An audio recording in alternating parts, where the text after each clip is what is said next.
José Mourinho, cara, poucos nomes no futebol geram tanta discussão, né?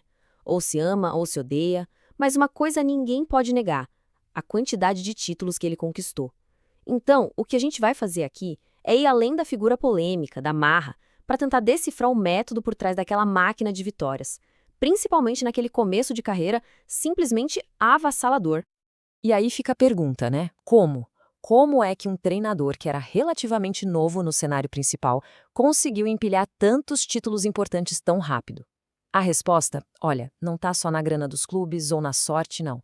A resposta está numa verdadeira revolução que ele fez quietinho ali nos campos de treino. Uma ideia que virou de cabeça para baixo tudo que se entendia sobre como preparar um time. Dá uma olhada nisso aqui, é surreal.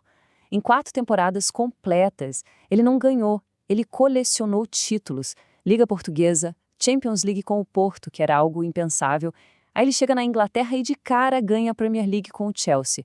Isso aí não é acaso, gente. Era a prova de que tinha algo diferente acontecendo. Um método que já colocava os times dele em vantagem antes mesmo do apito inicial. Beleza, mas para a gente entender o tamanho do que o Mourinho fez, a gente precisa voltar um pouquinho no tempo, sabe? E ver como quase todo mundo, tipo 99% dos times, treinava naquela época. Era o que era considerado certo, a bíblia do futebol. A lógica parecia fazer sentido na época, mas hoje a gente vê que estava tudo errado. A ideia era, primeiro, vamos construir a parte física do atleta, o motor. Então as pré-temporadas eram um sofrimento, aquelas corridas que não acabam nunca, academia pesada, tudo separado. Primeiro o físico, depois a parte técnica, e só lá no fim, com a galera já morta de cansaço, é que vinha um pouco de tática. A bola era quase um luxo. Então o Mourinho olhou para tudo isso e pensou: cara, isso não tem nada a ver com o jogo de futebol. Para ele não existia correr por correr ou fazer força por fazer força. Então ele não tentou consertar o que estava aí. Ele simplesmente jogou tudo no lixo e começou do zero, a partir de uma ideia central, uma única e poderosa ideia. E aqui que está o pulo do gato, a grande virada de chave, o tal do modelo de jogo. Isso aqui não é só a formação, tipo 4-4-2. É muito mais profundo. É a identidade do time, o DNA.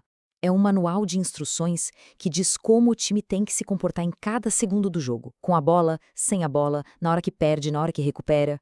Para o Mourinho, tudo, absolutamente tudo, nascia e morria nessa ideia.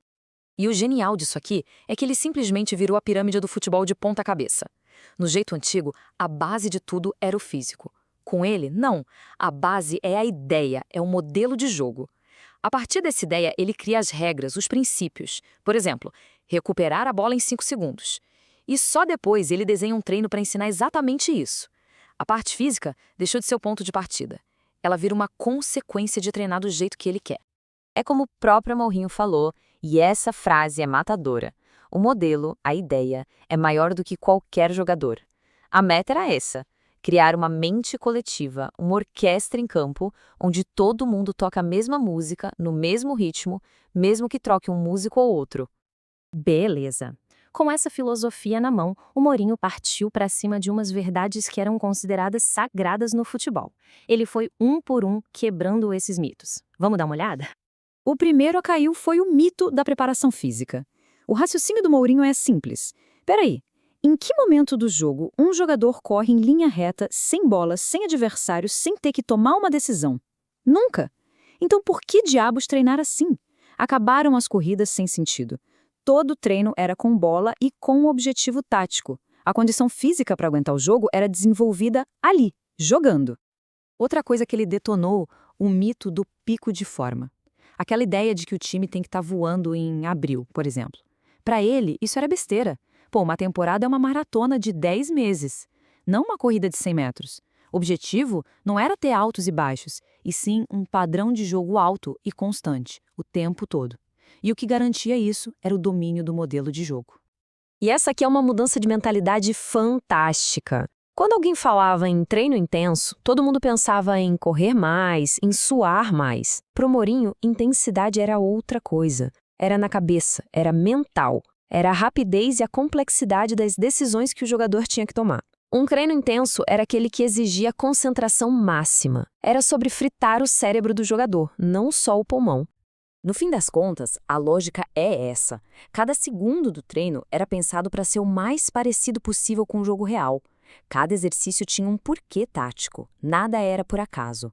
Ele não perdia tempo ensinando os jogadores a correr, ele ensinava os jogadores a jogar o futebol dele. Tudo bem, a teoria é linda, né? Faz todo sentido. Mas e na prática? E os jogadores, que estavam lá no dia a dia, acostumados a correr por horas, o que eles acharam dessa loucura toda? Olha, a primeira reação da galera foi de alívio e muito mais tesão para treinar. Imagina só, em vez de ficar correndo que nem um maluco em volta do campo, eles estavam sempre com a bola no pé, fazendo o que eles mais gostam. A parte física pesada ainda existia, claro, mas ela estava escondida ali, dentro de um exercício com bola, com objetivo. Eles nem sentiam tanto. E aí, a ficha começou a cair.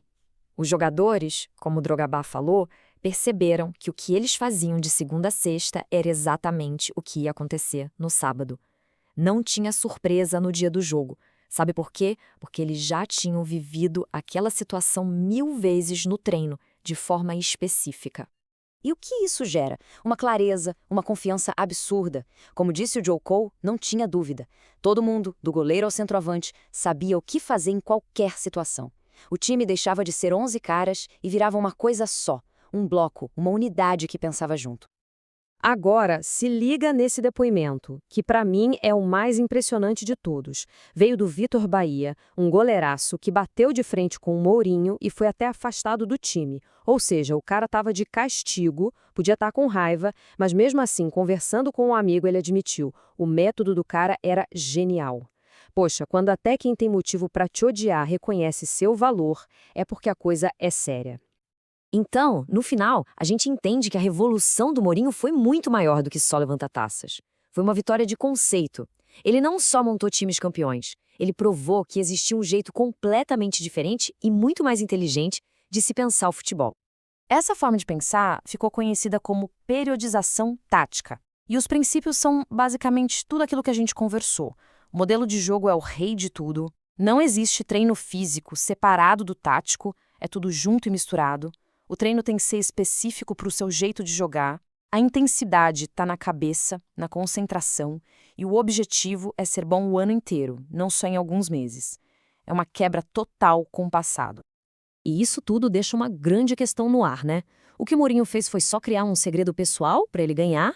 Ou o impacto foi tão grande que ele mudou para sempre a forma como o futebol é ensinado e treinado no mundo inteiro?